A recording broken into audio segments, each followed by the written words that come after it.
Hello, everybody. How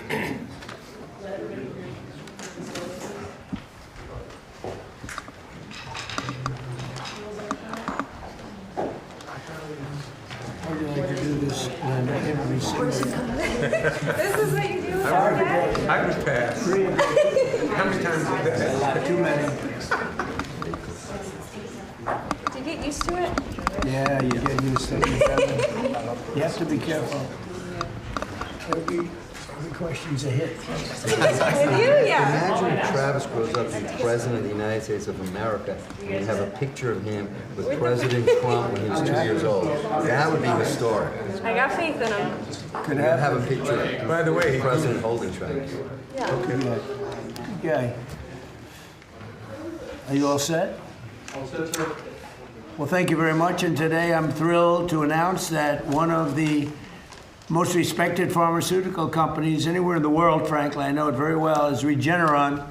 And it's agreed to offer their prescription medications at heavily discounted, most favored nation prices. In other words, their numbers will come down at levels that nobody's ever seen before. The whole most favored nation thing that we've been able to do with Bobby and Maz and everybody behind me, Marty, has been incredible. It's the biggest price reduction in drugs in history. By itself, we should win the midterms, but it doesn't work that way, unfortunately. It doesn't work that way.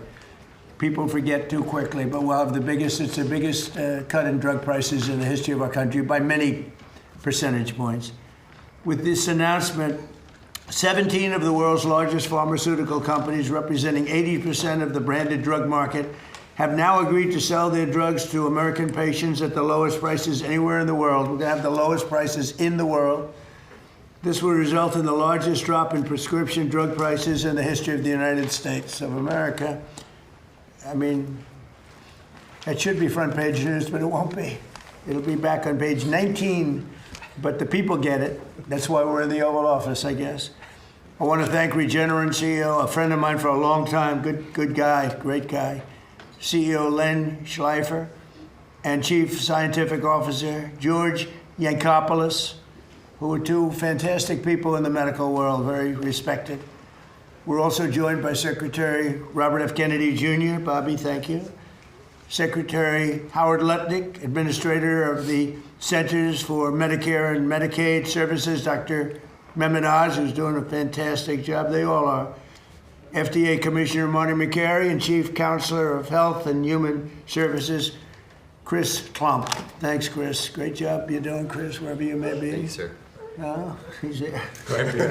For decades, Americans have been forced to pay the highest prices in the world for prescription drugs, by far. Prices that were many, many times what the rest of the world was paying, because we had a president that didn't know what they were doing, or they weren't able to get other countries to agree to it. I was able to do that because I used tariffs. I said, if you don't agree to it, we're going to put tariffs on your country. And they said, we would be honored to do it, sir, after telling everybody no, including me. But they agreed to do it. The United States is just 4% of the world's population and consumers only 13% of all prescription drugs. Yet pharmaceutical companies have been making 75% of their profits from American customers. So think of that.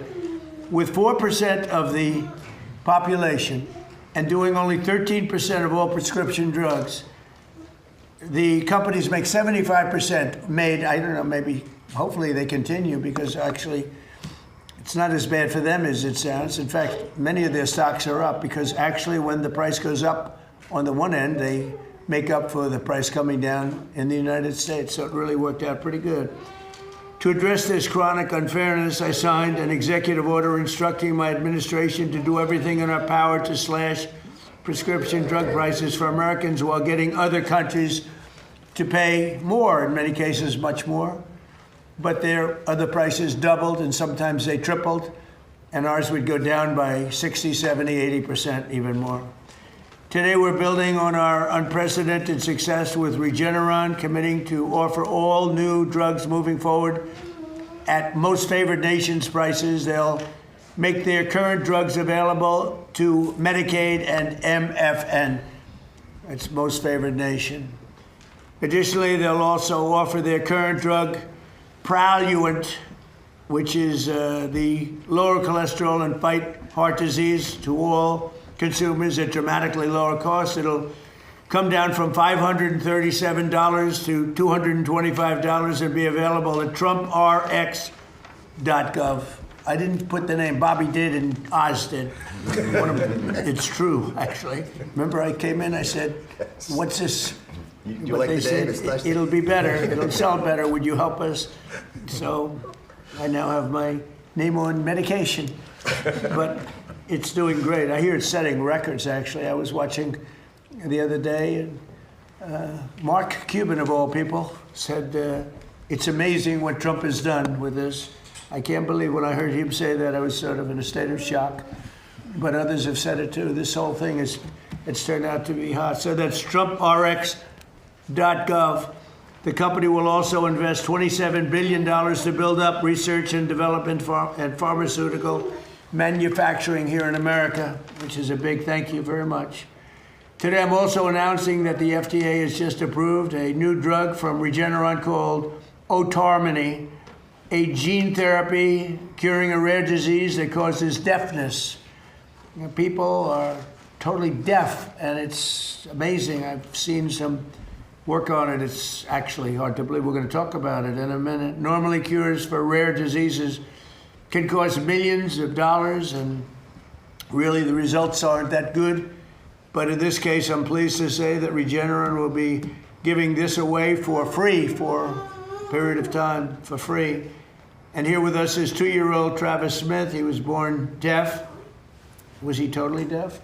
Pretty much, right? 100%. This is 100%. He was 100% deaf, but he took this miracle cure, and now he can hear his mom, Sierra, say, I love you. And Sierra, could you maybe say a few words? That's really incredible. It's absolutely incredible. Regeneron works miracles. Yeah, he didn't know his name. He couldn't hear me tell him how much I love him.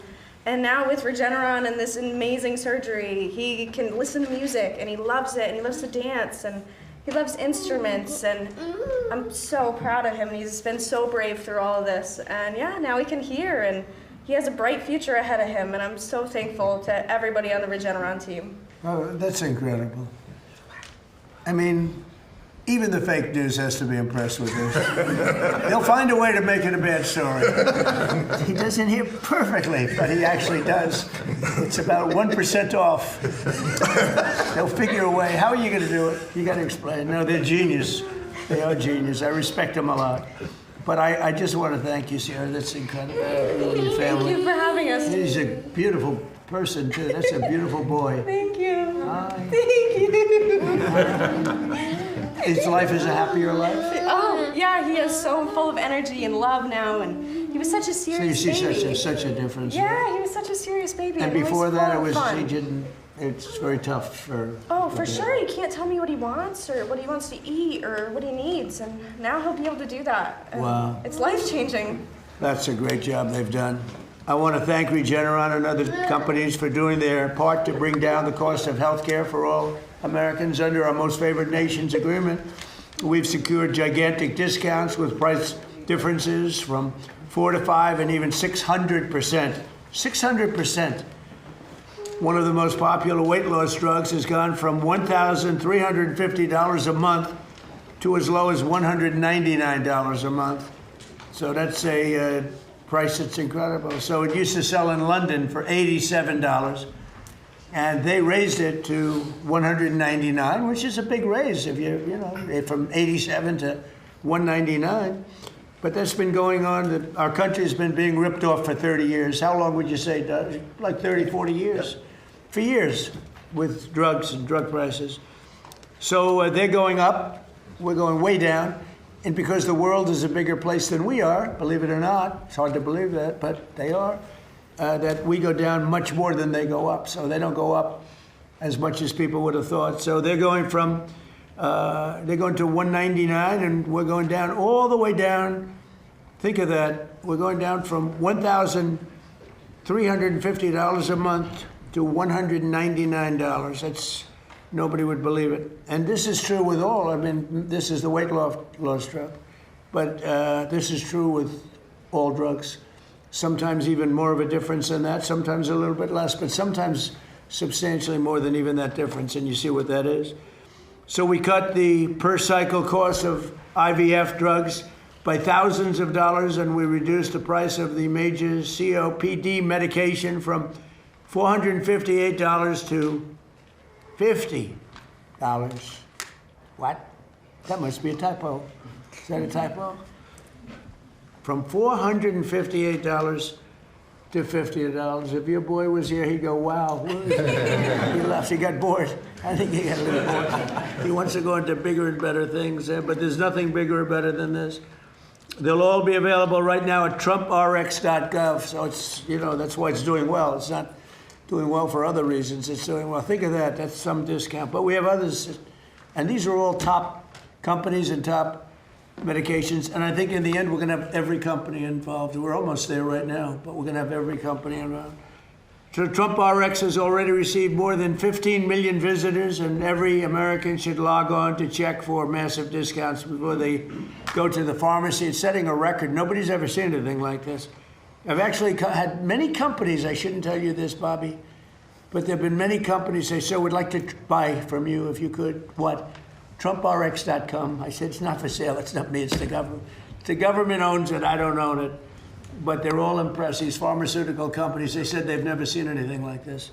So it's fantastic. Now, I'd like to ask Secretary Kennedy to say a few words, and then we'll have Dr. Oz, the team at Regeneron, and Sierra. And Sierra, I'm so happy for you. And Chris Klump has been unbelievable, a real star. You don't know his name as much as some of the others, but he's a real star of the group. So, Bobby, please. Thank you. Thank you, Mr. President. I was reminded when the president was speaking of a conversation that I had yesterday with one of the Democratic senators who was questioning me during a hearing, and she was ridiculing President Trump for his math, and she was saying it's mathematically impossible to have a drug drop by 600% cost, which he had claimed. And I said, well, if the drug was $100, and it raised the price to $600, that would be a 600% rise. Well, if it drops from 600 to 100, that's a 600% savings. And the president used that mathematical device to illustrate the magnitude of the theft that has been happening against our country and our people. As he said, we have 4.2% of the world's population. We take 13% of the pharmaceutical drugs. We spend 80% of the biotechnology research in our country, and we provide 75% of the profits to the pharmaceutical industry. This is a ripoff that has irked him for 20 years. During his first term, he held the line on drug prices for the first time in history. He came back on this term and he said, we're going to lower them this time, no matter what. There's people in this room who are part of the White House staff who said we can't do that. Oz and I said we probably can't do that, but he harassed us. We were beleaguered. It was like Fort Apache. Dr. Oz would not answer his phone because he was calling all night long with the president on the line saying, get this done.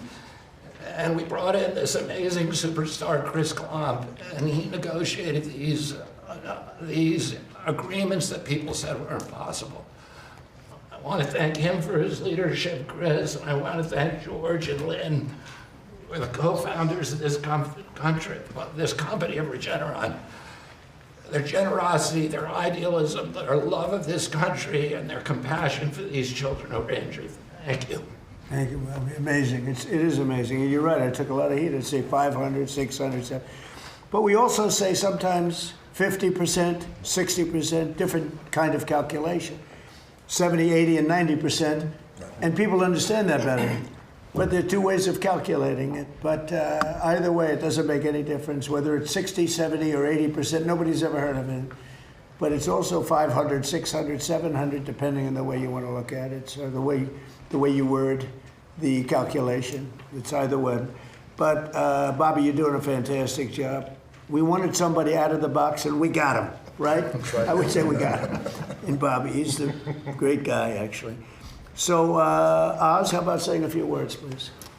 So this has been an unprecedented process. The president insisted we deal with one critical number you should all remember, which is that 1 in 3 Americans, when they go to the drugstore, after they've seen a doctor, will often leave empty-handed because they cannot afford the medications they're picking up. So affordability was the main word the president would use in many of those phone calls. He wanted it to be done fairly. We created a partnership with the pharmaceutical industry that was remarkable, and that it pushed 17 massive companies into the fold to try to do deals, again, unprecedented, that would allow us to claim that they were giving the most favored nation pricing to this country, to the American people. The president would not take no for an answer. We got 16 companies in, but not the 17th. How many times do you think we spoke about the 17th company? Too much. 17. He said 17. He wanted to be 17. Whatever math you want to make, 16 is not 17. There's a reason that the 17th company was delayed. It's why they're here today. It's that beautiful young boy you saw earlier. When you can save a child's hearing, and Mr. President, we talked about a lot of numbers. Secretary Kennedy quoted 100%, 600%. It's hard to beat free. Free is the best price, and that's the starting price with the president oftentimes, and that's what this wonderful company's agreed to. I want to applaud TrumpRx.gov, a remarkable site created by Joe Gebbia. Ed Korstein has done a wonderful job with 0 glitches, serving more than 10 million individual unique Americans so far. And Mr. President, it's the fastest website I've ever seen. People love it because it works well. There's all kinds of additional elements being added to it, which we'll be talking about. But this website, as the president said, must be checked if you're going to buy a medication to make sure your price is the right price. It's a transparency site that is more rigorous than anything that I have seen. And Mr. President, your name is attached to it. And of course, that brings a tremendous amount of attention to it. We wanted it to be perfect. And the team who did that has accomplished that exactly. I want to applaud Chris, because you cannot thank him enough, but it was also John Brooks, Inma Hernandez. I see Beth back there, Theo, Rugel, a bunch of people who've done a tremendous amount of work. And what I keep hearing from the pharmaceutical industry, maybe my colleagues can address it in your comments, they never expected to have a counterparty as qualified in the federal government. If you're thinking of serving your nation, this is the right time to do it. This is the right administration to serve in, because the president makes it easy to do the right thing. Gentlemen? Go ahead, Okay, please. thank you. Mr. President, Secretary Kennedy, Secretary Lutnick, Commissioner Macri, Administrator Oz, and I guess Superstar Klum. Yes. Thanks for having us here on behalf of all of Regeneron. For those of you who don't know me, I'm Dr. Len Schleifer, President and CEO of Regeneron, and with me is Dr. George Ankopoulos, President and Chief Scientific Officer of Regeneron. And together, well, I should pause there, I just realized something. I'm a president, he's a president, and all 3 of us grew up in Queens, New York. That's right. So there's something maybe that was going on back then that was good. I'm not sure about now. So anyway, together we founded, George and I founded Regeneron, and have built it over the past 4 decades. Today we are here. We were not pushed to be here. We are happy to be here because it marks an important step to lower drug prices. We've been arguing for more than a decade that other wealthy nations have been getting a free ride on American innovation. Just like in defense, but they've been getting in health defense a free ride. And now President Trump is putting policies in place to force these nations to pay their fair share, which will in turn lower prices for Americans. It's a good deal. But we have to remember this is just the beginning. The most important battle we all face is disease itself. We have to recognize how hard this fight is. For most major diseases that you or your loved one might suffer from, like Alzheimer's disease, to cancers, to genetic diseases, we are very far away from a cure. And we have to understand that discovering cures is perhaps the hardest scientific challenge humans undertake.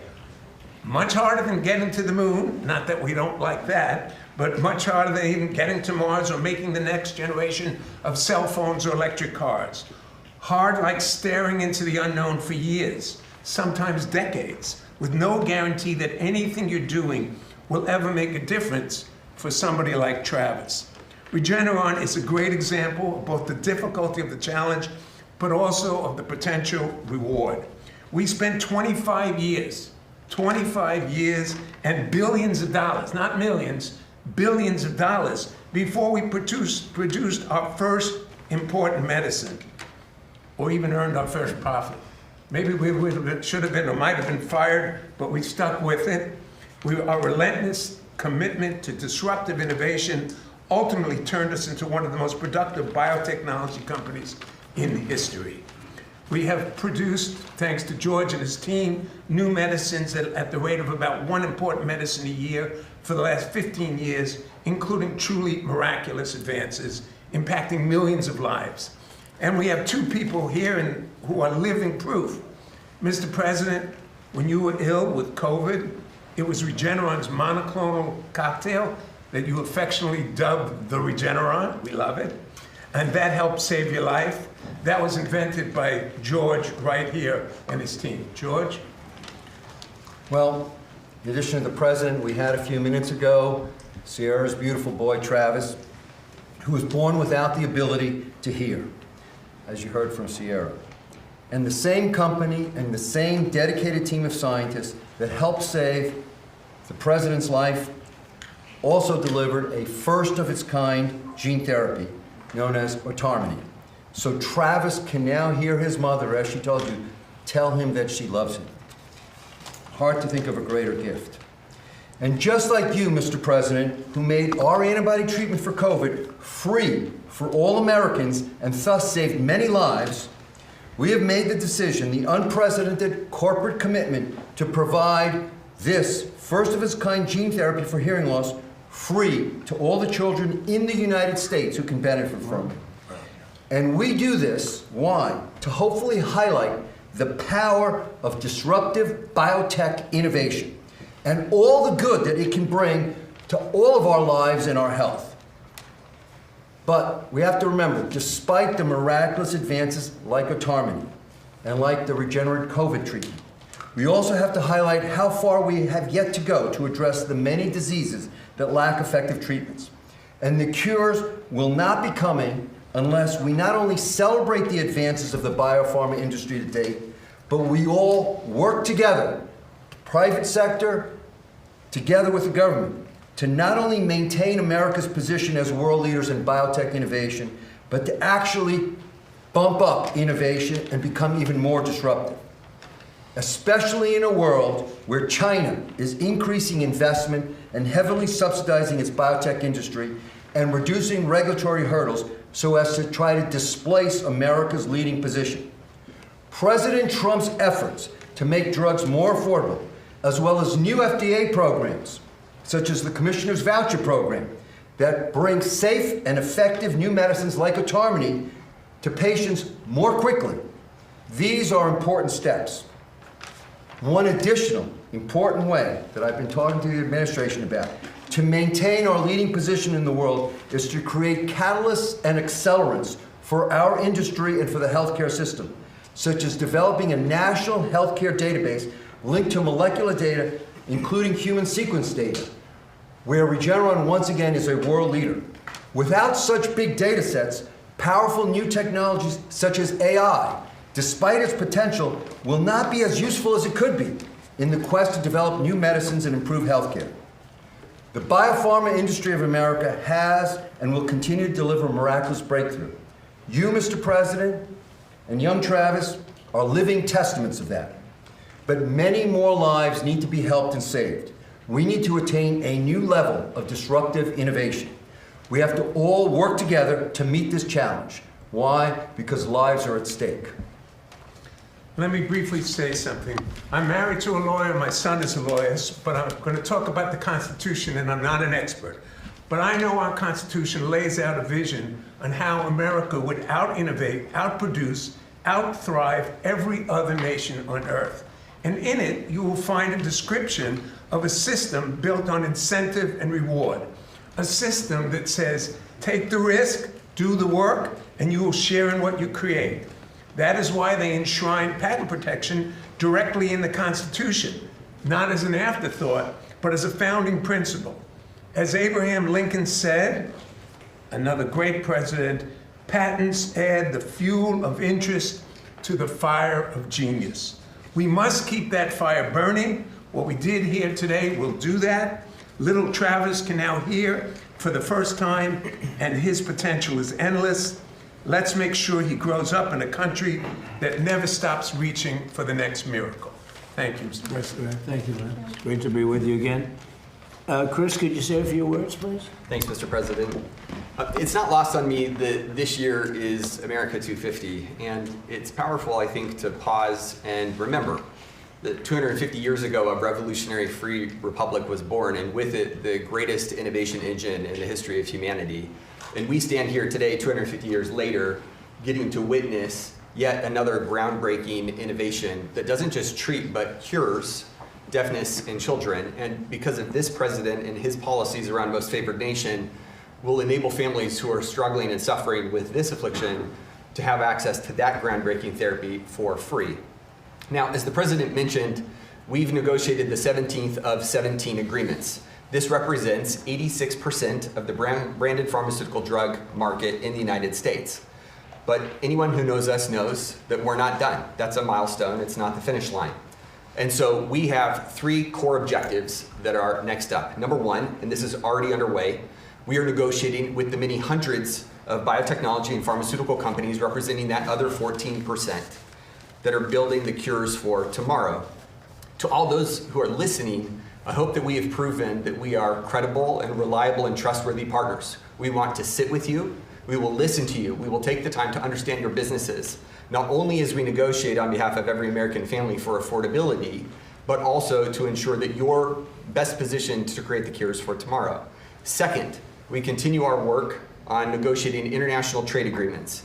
59 days after we stood in this office and President Trump, standing with Albert Bourla from Pfizer, announced the first of the 17 MFN deals, together with our colleagues from the Department of Commerce under Secretary Lutnick's leadership and from the U.S. Trade Representative's office under the leadership of Ambassador Greer, we negotiated a landmark agreement with the government of the United Kingdom in which they agreed to increase significantly the amount that they spend on branded pharmaceuticals for the first time in 26 years.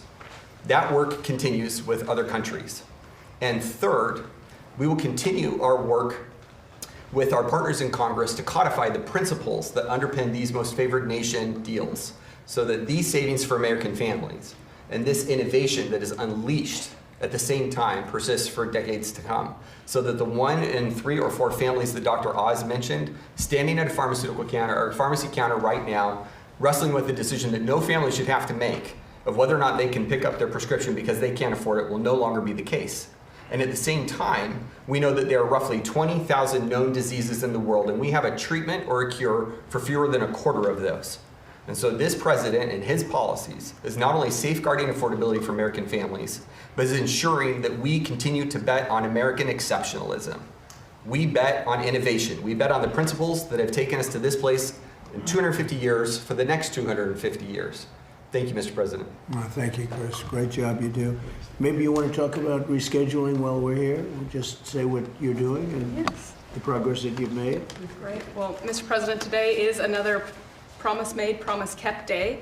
On December 18th, you signed an executive order on increasing medical marijuana and cannabidiol research, and today we delivered on that promise. The Acting Attorney General this morning signed an order that moves into Schedule 3 medical marijuana products that are FDA approved or that are state licensed. This is a giant move forward to implement your promise, and it's actually a campaign promise that you made. You said we're going to move into Schedule 3 to increase the research on these medical products.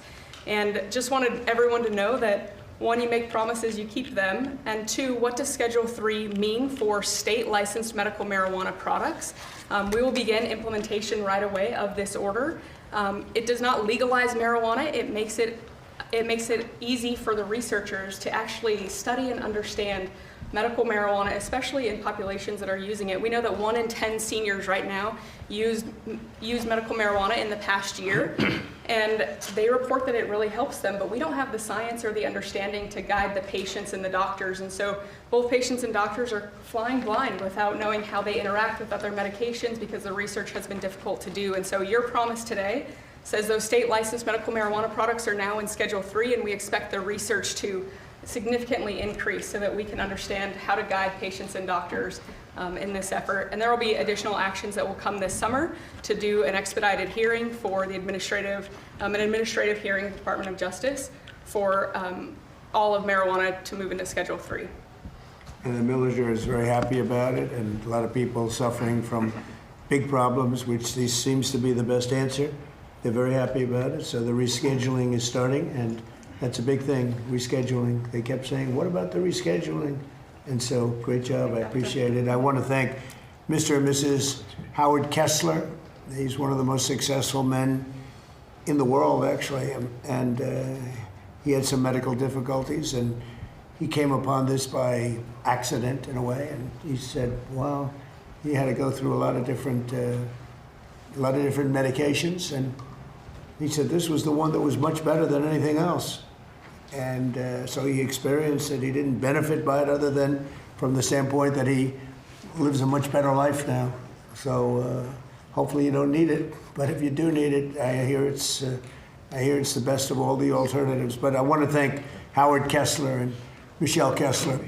They really pushed this very hard. These are two people, very straight arrows. They're not into marijuana. They're not into anything. But he found this answer, and he said, he's doing it for other people.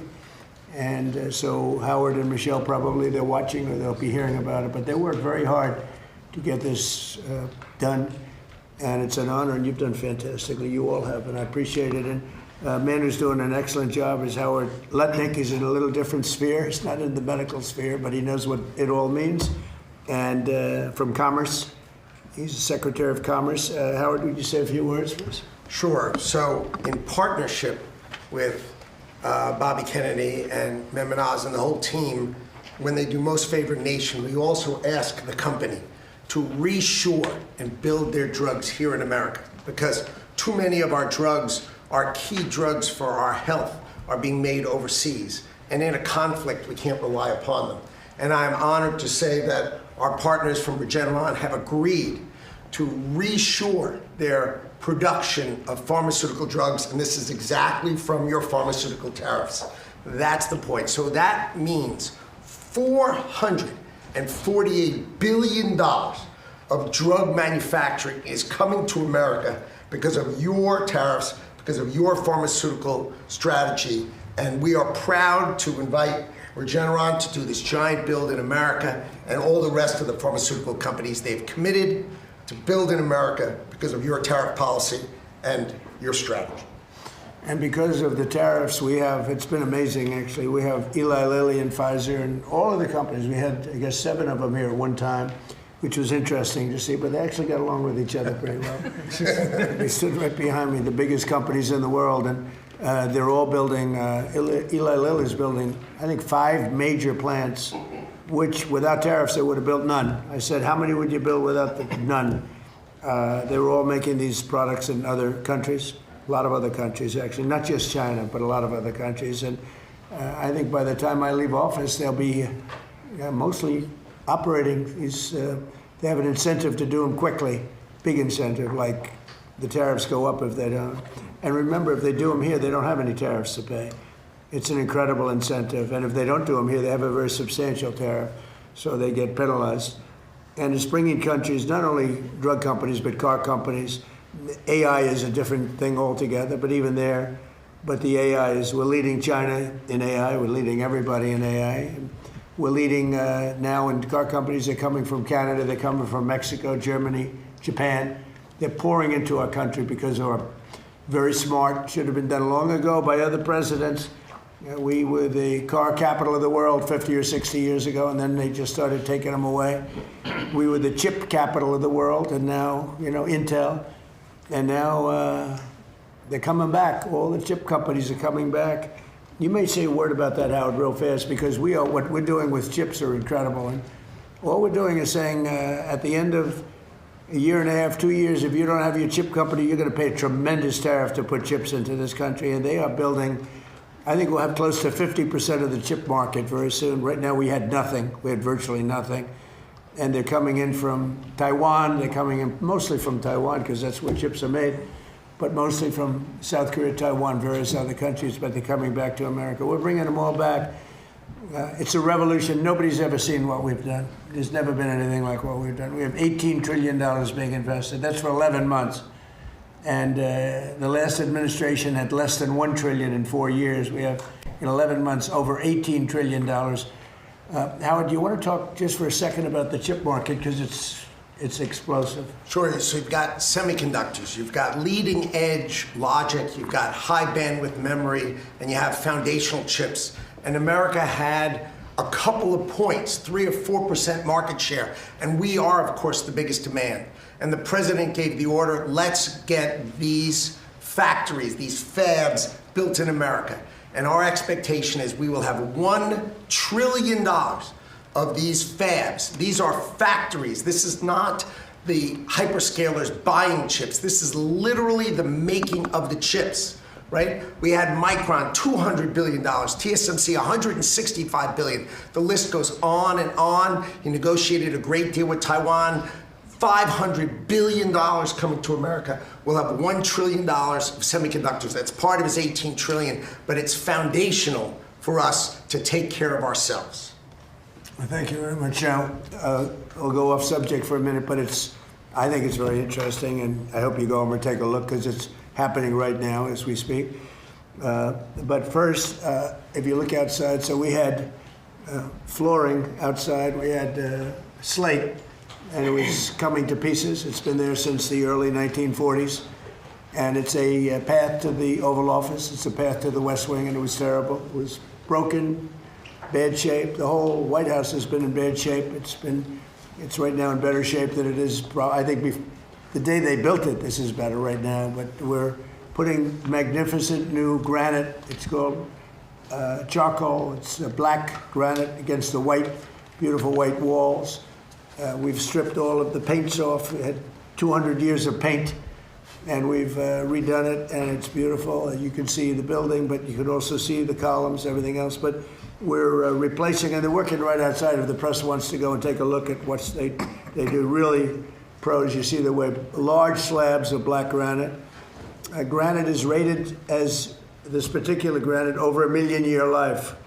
As an example, concrete gets rated for about 200 years if you get very high grade. This is it's rated over. Can you imagine? Nature produces something better than you can make. So it's very interesting. It's a beautiful job they're doing. And it's highly polished granite in the areas you don't walk on. And it's called flame finished, the areas that you do walk on. There's no slip. So it's a beautiful job, and it's going up nice. And if you want to take a look outside the window, so that's replacing a stone that was here from the early 1940s, a little before that. And you'll see the ramp, too. We're keeping the ramp. That was for FDR. He needed a ramp, as some people would know. And in his honor, we're leaving it. I wanted to leave it. It means something. The other thing that we're doing that's taking place right now is the Lincoln Memorial has a beautiful reflecting pond or lake. They call it a pool, lake, and pond. Every day is different, but the word reflecting is a good term. It was built in 1922, and it was built out of granite and various stones on the bottom, and it never looked great because that's not really meant to be a stone that's underwater for that much of a period of time. It's about 1.5 to 2 feet deep. You all know it well. That's where Martin Luther King gave his great speech, and he had 1 million people, and I had the same exact crowd, maybe a little bit more, but they said I had 25,000 people on July 4th. I have pictures of Martin Luther King's crowd, my crowd. It's the exact same everything, but it was 70 years difference. The exact same crowd, but I actually had more people, but that's okay. They gave him 1 million people. They said 1 million people. I had 25,000 people. So, but these are the things that you get with. We had on July 4th, a few years ago, first term. So you have this reflecting lake pond is incredible, but it was terrible. The condition, you all know it. A friend of mine came from Germany to see me, and he said, "Oh, we went over. It's so sad." What's sad? This is a number of months ago. He said, "It's filthy dirty. The water's disgusting looking. It's not representative of the country." And I said, "Well, I'm going to have to go take a look because, you know, Secret Service doesn't let you just walk around too freely, actually." And I went over there with Secret Service in tow, and I said, "Isn't that a shame? It's terrible."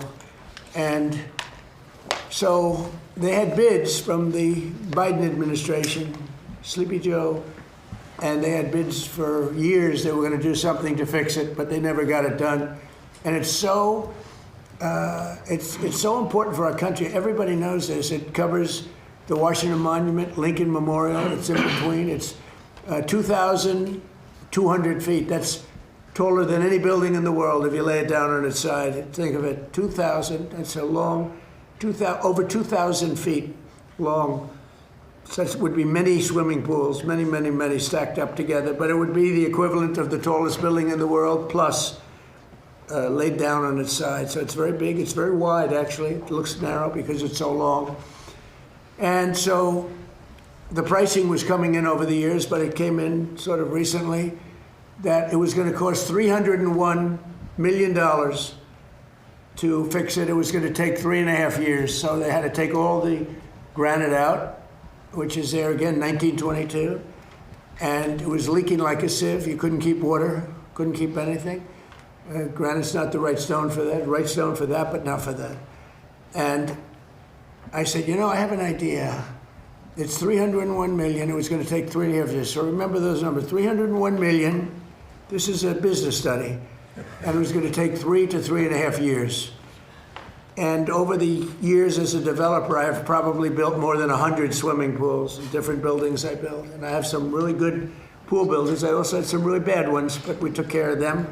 They didn't last too long, Howard. But I've had some really good ones, some very talented people. They're great people. I have such great respect for contractors that are good and such disdain for contractors that are bad. They charge you more money and they give you a bad job, but we don't accept it. But over the years, I've had 3 or 4 really good ones, and I took the best of the 3. I had all 3 go, but I ended up taking the best. And I said, would you take a look at this? It's 2,200 feet long. He said, what do you want me to look at? So I said, have a little swimming pool. Think of it as a swimming pool. I said, oh, how big is it? I said, 2,200 feet by 167 feet wide. He said, that's the biggest swimming pool. He said, I've been doing this for a lot of years, sir. I've never heard of a pool like that. I said, well, you'll see, it's a reflecting pool. And very famous, very big signal, and very important for Washington, D.C., where we, by the way, have almost no crime, I have to say. That's maybe more important than talking about this. We have a crime down from a tremendously high, one of the worst in the country. We have almost no crime. People are walking around, restaurants are opening all over the place. The place is bustling. But that makes us even more important.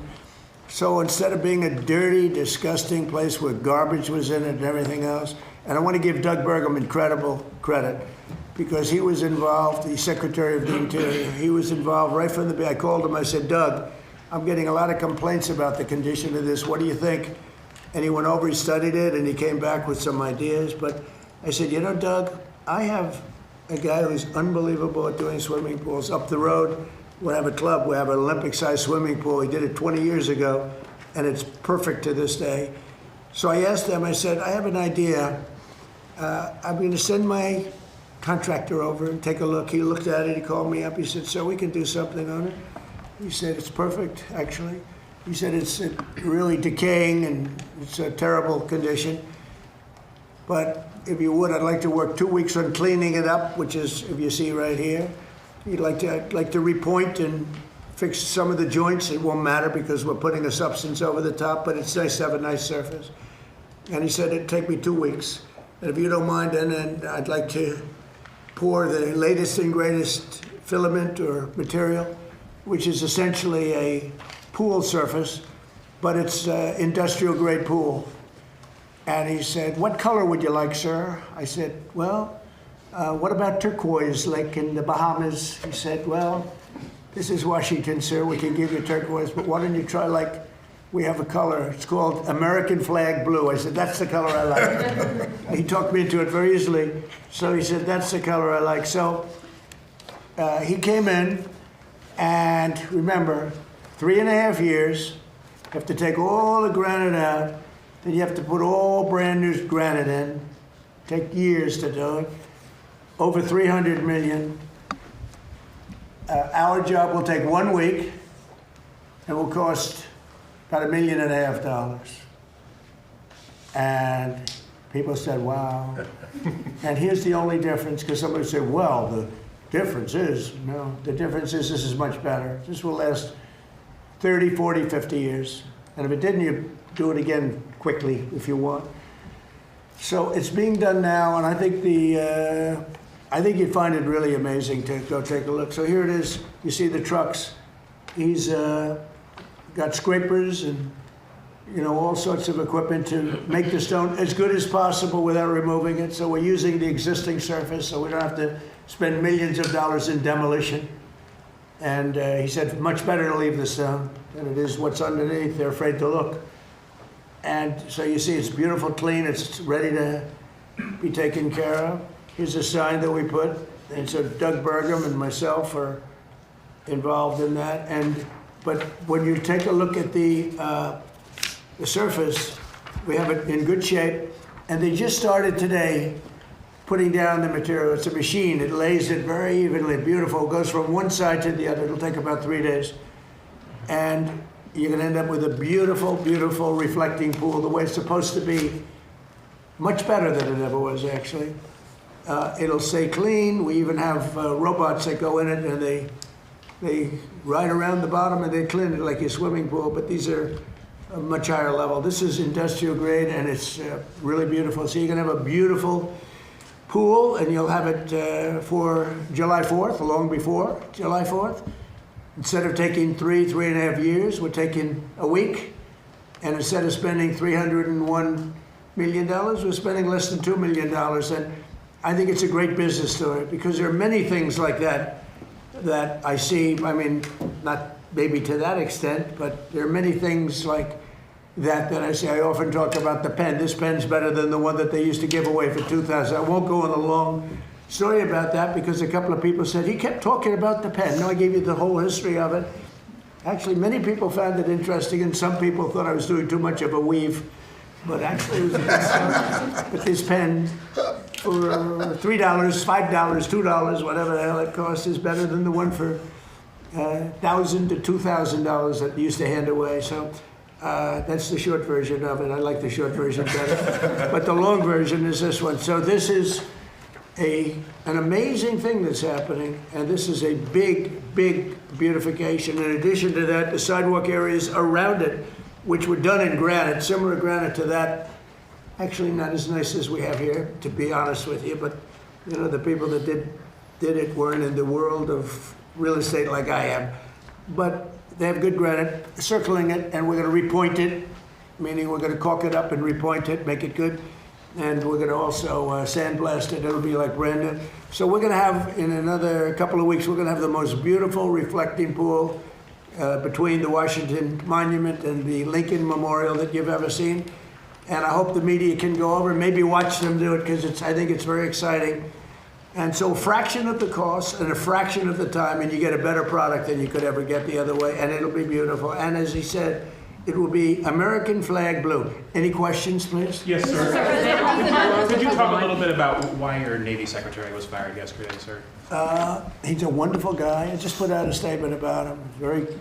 He's a very good man. I really liked him, but he had some conflict with, not necessarily Pete, with some other, he's a hard charger, and he had some conflicts with some other people, mostly as to building and buying new ships. I'm very aggressive in the new shipbuilding, and somehow he just didn't get along with them. He's an excellent guy.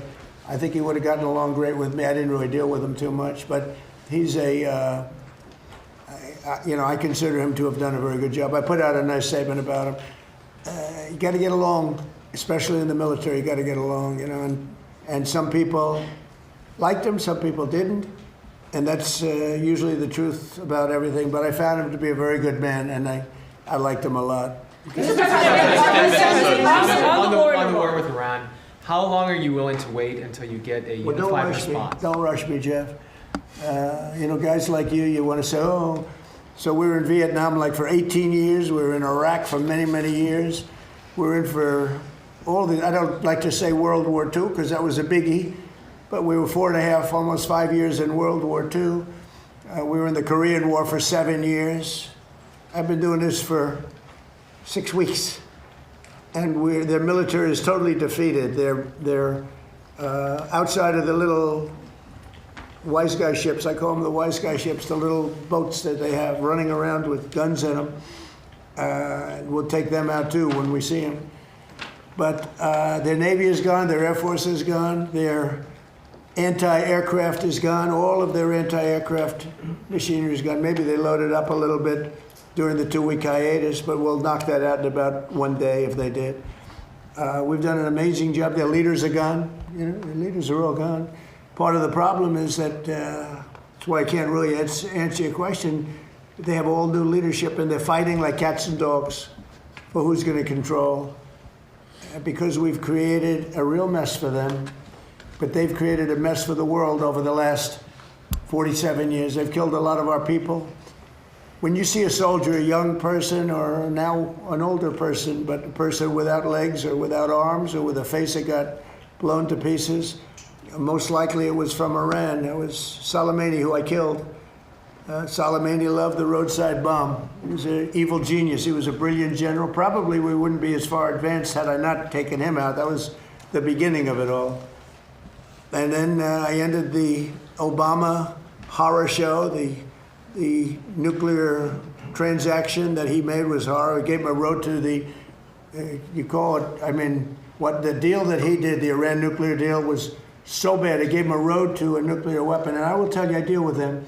You cannot give Iran a nuclear weapon. This is all about a nuclear weapon. They cannot have the nuclear bomb, and they're not going to have the nuclear bomb.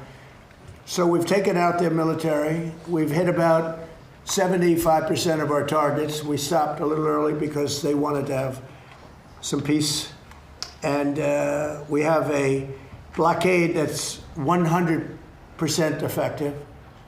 And they're getting no business. And as you know, they're not doing well economically, financially. They're not doing any business because of the blockade.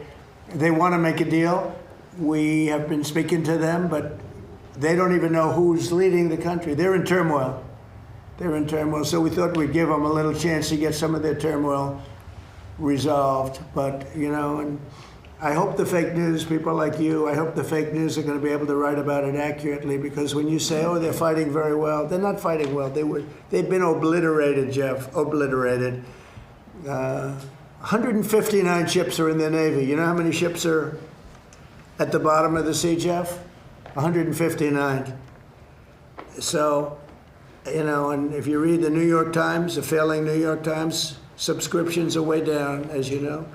That's because people don't believe the stuff anymore. If you watch CNN, you'd think that they're doing well in the war. They're not doing well. They're getting absolutely decimated. Now, with all of that being said, we'll see what happens. They have a lot of, we have no pressure. It's only guys like you with a question like that about what's your time. We've been doing it for 5.5 weeks. But sir, is your administration Mr. President, 8 weeks that the U.S. now has been involved with Iran? You had initially said it would be 4 to 6 Well, weeks. I hope that, but I also took a little break. I gave them a break. And remember this, I want to make the best deal.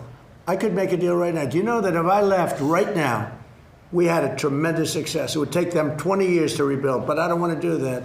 I want to have it everlasting. I want to have it where they never have a chance to get it. I mean, the way you asked that question, yeah, I did say it. I thought it would take 4 to 6 weeks, and I was right, because at the end of 6 weeks, at the end of 4 weeks, their military was decimated. So are you saying? But now what I'm doing, I can't tell you that. I don't want to put that kind of a timetable on it, but it'll go pretty quickly, and we'll have the Strait opened up. Now, right now, we have it closed. We have total control of the Strait. And the fact that it's closed, you know, they would have opened it up 3 days ago. They came to us and they said, we will agree to open the Strait. And all my people were happy. Everybody was happy except me. I said, wait a minute, if we open the Strait, that means they're going to make $500 million a day. I don't want them to make $500 million a day until they settle this thing. So I'm the one that kept it closed. We have total control of it. And it'll open when they make a deal or something else happens that's very positive. But what do you say to the American public? Excuse me. What do you say to the American people who question how much longer this will take? Obviously, you know that they are having higher. You're such a disgrace. Did you hear what I just said? Vietnam. How many years was Vietnam? I understand, sir. But how many years was your Vietnam? 6-week deadline, so well, I did my. I took the country out militarily in the first 4 weeks. I took it out militarily. Now all we're doing is sitting back and seeing what deal. And if they don't want to make a deal, then I'll finish it up militarily with the other 25% of the targets. We've hit 78% of the targets that we've wanted to hit. We've knocked out their manufacturing. We've knocked out their missile production. We've knocked out their drone production. We've knocked out everything. In some cases, when I say knocked it out, 70, 80, 90%. It's amazing what we've done. So I've done that within that period of time that I mentioned, but I don't want to rush myself, because every story says, oh, Trump is under time pressure. I'm not, no. You know who's under time pressure? They are. Because if they don't get their oil moving, their whole oil infrastructure is going to explode. You know what that means? Because they have no place to store it. And because they have no place to store it, if they have to stop it, something happens that only Len can explain. Something happens underground that essentially renders it in very poor shape, and you never recover fully. You can recover 50, 60%, but you can never have it like it is right now. And they have a matter of days before that event takes place. So I'm not under any pressure whatsoever. We've never had so much ammunition. Our ships are loaded. I call them locked and loaded. They're locked and loaded. They're ready to go. We have much higher quality equipment than we did when we first started the war, and or the military operation, whatever you want to call it. And they're coming to us. The problem they have is they are very disorganized right now. Well, now yesterday, and I was very pleased with this, 8 young women were going to be executed yesterday afternoon at 6 o'clock.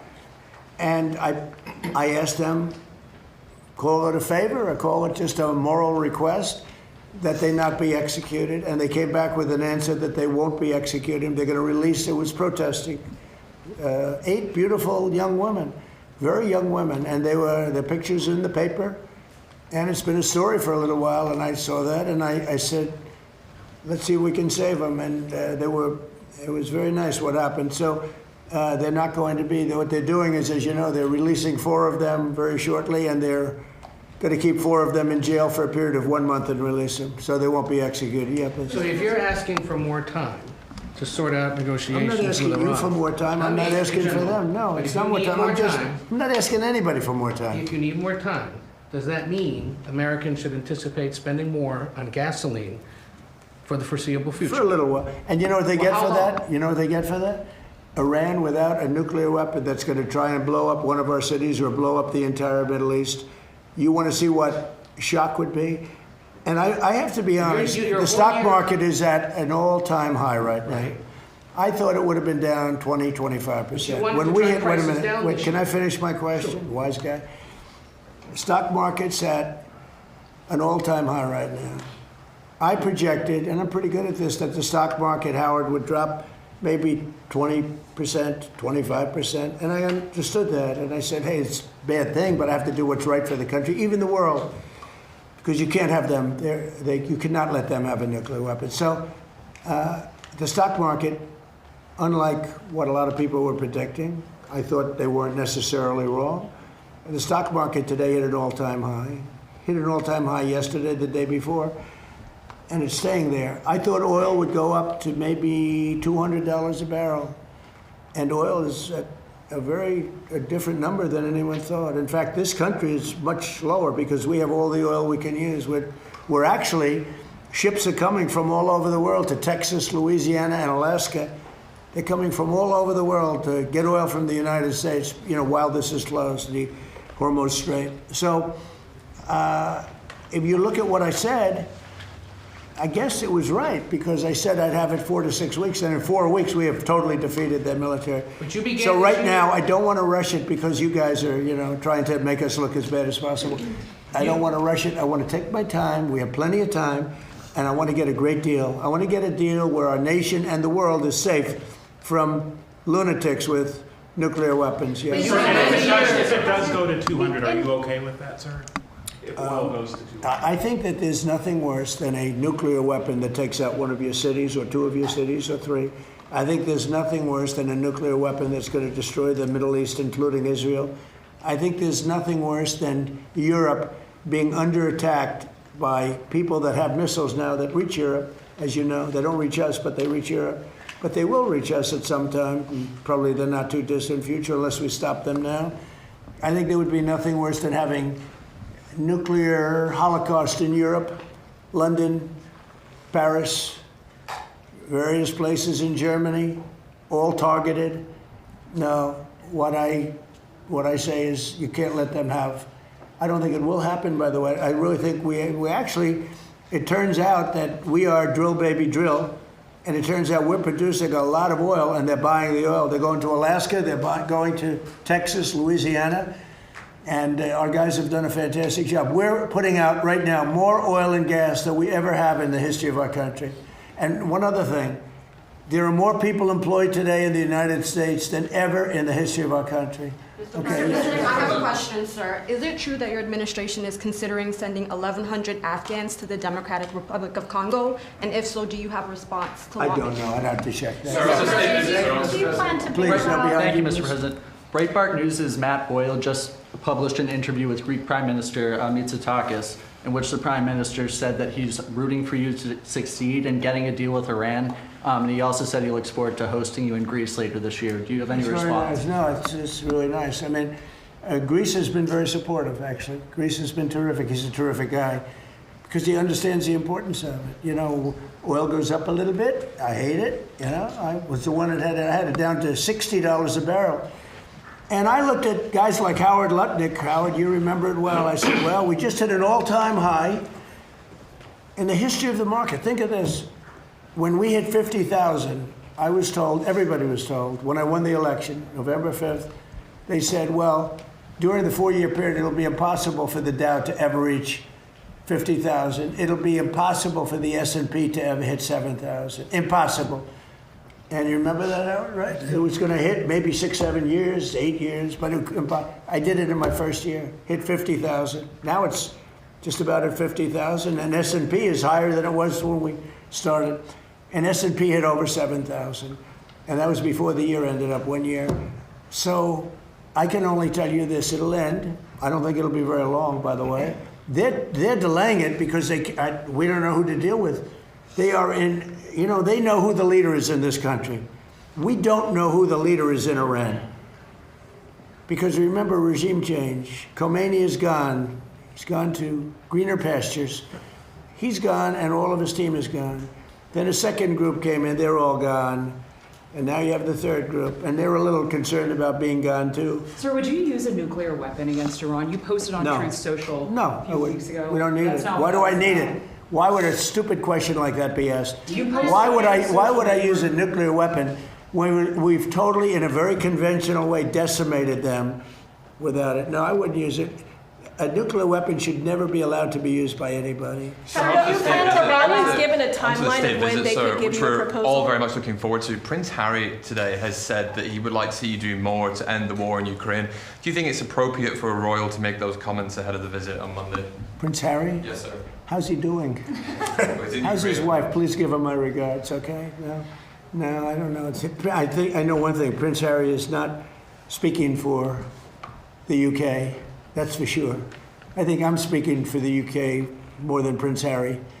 But I appreciate his advice very much. Would you have great invited him advice. to the dinner and to the state visit? Well, I look forward to the dinner. We're having King Charles come. He's a friend of mine. We're really looking forward to it. We've spoken, and we're going to have a great time. I tell you, if I had that ballroom built, it would be full. I wish we had more seats. You know, they've wanted a new ballroom for 150 years. Now they're getting the best in the world. We're going to have the best in the world. But, you know, we have a room that's not big enough to handle what would be a big crowd. But we're going to have very great people that love the UK. I love the UK. I think they made a big mistake on energy. You should open up the North Sea in Aberdeen. You should open it up. And the other thing is they've made a big mistake on immigration. Okay. Sir, on Trump RX, what do you hope to learn from Janine Pirro's investigation into the Fed's renovation that you did not? What do you hope to learn from the Janine Pirro's investigation into the Federal Reservation that you did not learn when you visited the site yourself last year? Well, look, you know, the Federal Reserve building is a small building. They're going to be in there by the time it opens, in my opinion, for $4 billion. I built a hotel down the road for $201 million that I believe is bigger than the Federal Reserve building. $201 million. At the ballroom, I'm going to have the ballroom from $300 to $400 million. depending on finishes, like marbles to quality and quality finishes, we'll go top of the line. But that's a much bigger project.